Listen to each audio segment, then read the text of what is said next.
रामराम मित्रांनो, आजचा व्हिडिओ जो बनवतोय हा व्हिडिओ स्पेशल भात शेतीतील तणनाशकाच्या संदर्भात बनवतोय।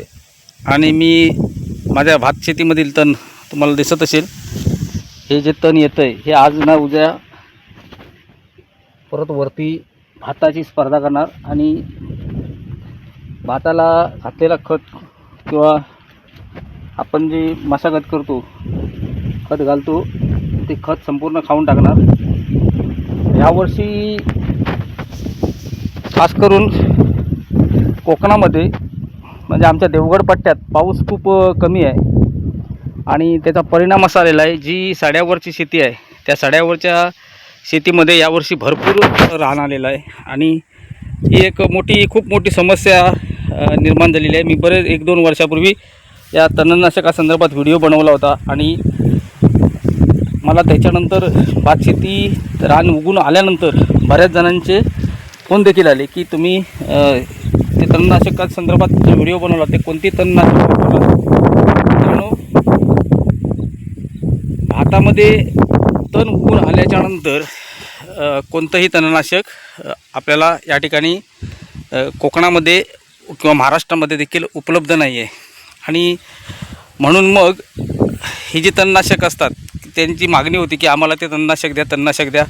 मित्रांनो, कृपया कोणतंही तणनाशक तुम्ही यूट्यूबवरचे व्हिडिओ बघून तणनाशक फवारू नका। भातशेती नष्ट होण्याची 100% शक्यता असते। ज्यांनी लावणीच्या अगोदर UPLचं साथी नावाचं जे औषध आहे ते जर त्या खताबरोबर टाकलं असेल तर तणांचा प्रादुर्भाव थोडासा कमी झाला असेल, परंतु हे साथी देखील अशा ठिकाणी टाकायचं असतं की ज्या ठिकाणी आपल्या भात शेतीमधून किंवा आपल्या वाफ्यातून आपल्या दळ्यातून पाणी बाहेर जाणार नाही आणि तिथेच ते साथी इफेक्टिव्हपणे काम करतं।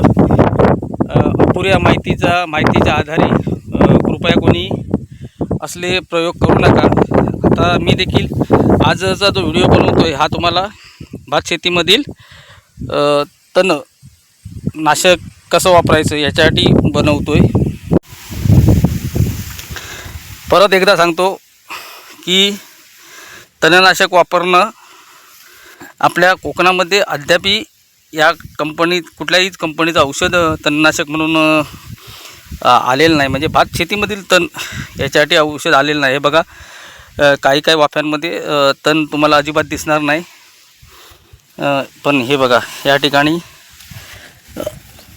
हे बघा हे रान उगवलेलं आहे आणि या रानाचा बिमोड करायचा आहे। आता या ठिकाणी आमच्याकडे ज्याला म्हणजे सर्रास हुमणी म्हणतात किंवा वाटा म्हणतात, त्याचा थोडासा प्रादुर्भाव झाल्यामुळे इथले हे 4-5 आवे चांगले तयार झाले नाहीत। आता हे जे रान आहे, हे रान ह्या पिकाची स्पर्धा करणार, हे बघा, आणि तो आवा संपूर्ण नष्ट केला आहे। आता हे पण बघा, ह्याच्या आतमध्ये देखील हे जे रान दिसतंय हे पिकाशी स्पर्धा करतं। कोकणामध्ये खास करून जी रानं उगवतात त्याच्यामध्ये पाणथळीच्या जाग्यामध्ये धुडाचं प्रमाण जास्ती असतं आणि धूळ भातशेतीपेक्षा उंच वाढतो। हे बघा, माझी लावणी पातळ असल्यामुळे तुम्हाला लगेच दिसत असेल रान किती उगवलं आहे ते। हे पण बघा, या ठिकाणी पण रान आहे आणि ह्या झाडाला हे जे झाड दिसतं हे एक तुळशीसारखं वरती झाड येतं, याला बऱ्याचशा गावांमध्ये मावशी म्हणतात। हे जे झाड दिसतं याला, आणि याचा देखील प्रादुर्भाव भरपूर होतो। याची मुळं खूप पर्यंत फुटत जातात आणि एक वर्ष आलं की दुसऱ्या वर्षी त्याचं बियाणं भरपूर होतं आणि मग ते संपूर्ण शेती व्यापतं। आता माझ्या शेतीमध्ये बऱ्यापैकी तण उगवलं आहे आणि बऱ्यापैकी तण उगवल्याच्या नंतरच हे तणनाशकाचा वापर मी आता करणार आहे। पुन्हा एकदा सांगतो, यूट्यूबवरचे व्हिडिओ तुम्ही जर पाहिलात तर यूट्यूबवरच्या व्हिडिओच्या आधारावरती तुम्ही जाऊन भातामध्ये तणनाशक मारू नका। तणनाशक जर तुम्हाला फवारायचं असेल तर जी मी औषधं मारतो ही औषधं माझ्याकडेच यायला जवळजवळ 1 महिना लागतो आणि त्याच्यामुळे आता ही वेळ निघून गेलेली आहे तणनाशक मागवण्याची। कृपया कोणी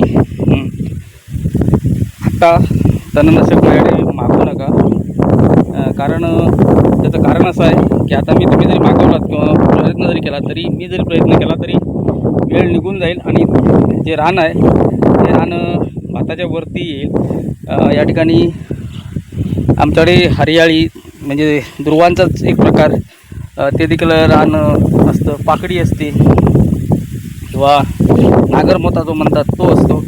ही रानं खास करून आपल्या शेतीमध्ये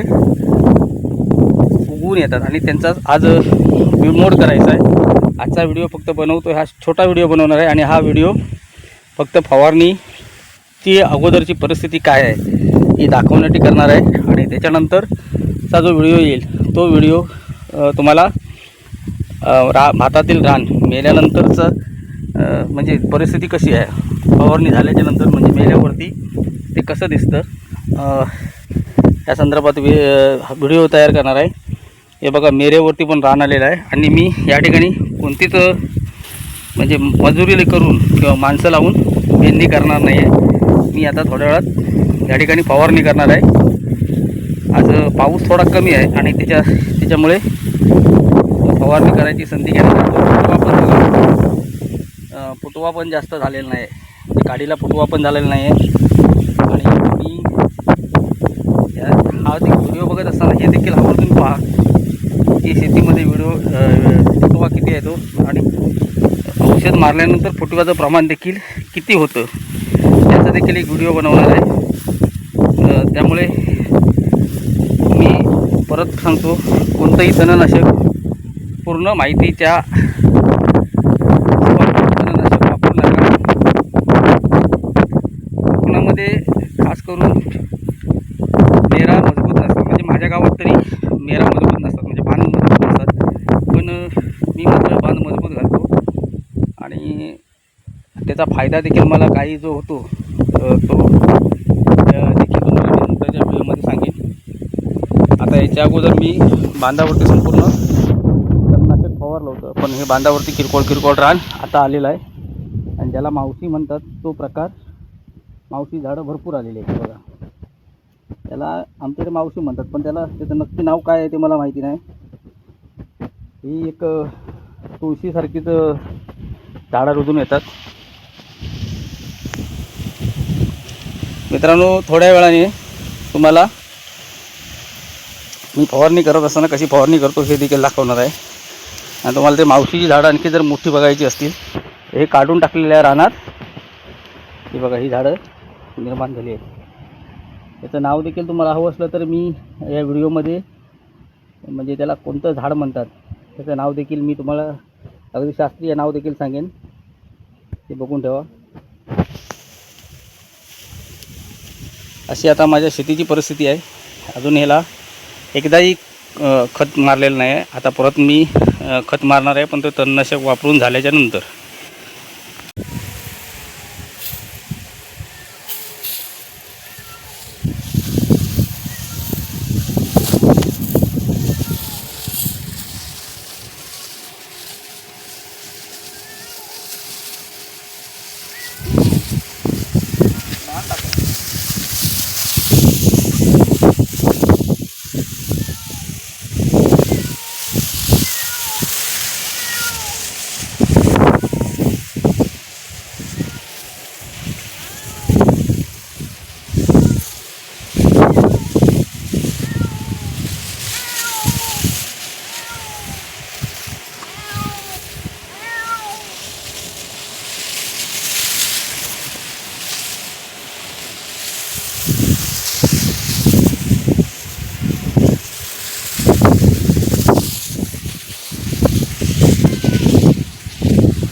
आजचा व्हिडिओ तुम्हाला कसा वाटला हे आवर्जून कळवा।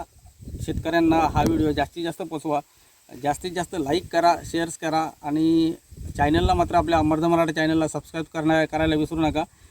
माझा एक म्हणजे मी शेती व्यतिरिक्त जर समाजात कुठल्या जर दुर्घटना घडल्या तरच ते आपल्या चॅनलवर दाखवत असल्यामुळे माझे सातत्याने व्हिडिओ येत नसतील, परंतु जे व्हिडिओ बनवतो आहे ते शेतकऱ्यांना किंवा समाजाच्या उपयोगासाठीच बनवतो आहे. त्यामुळे पुन्हा एकदा सर्वांना नम्र विनंती अशी की मार्केटमधलं कोणतंही तणनाशक घेऊन तुम्ही आपल्या भातशेतीमध्ये पीक फवारून आपल्या भातशेतीचं नुकसान करून घेऊ नका. पूर्ण माहितीशिवाय तुम्हाला ह्या तणनाशक फवारण्याचा प्रयत्न देखील करू नका. तुम्हाला जर औषधं हवी असतील तर यावर्षी नाही, परंतु पुढच्या वर्षी तुम्ही मला जर अगोदर त्याची कल्पना दिली तर तुम्हाला आवर्जून ही औषधं उपलब्ध करून देईन. याबद्दल निश्चित राहा. तुमचा मित्र एवढंच तुमच्याकडून आजची अपेक्षा ठेवतो आणि आज इथेच थांबतो. धन्यवाद. जय हिंद, जय महाराष्ट्र.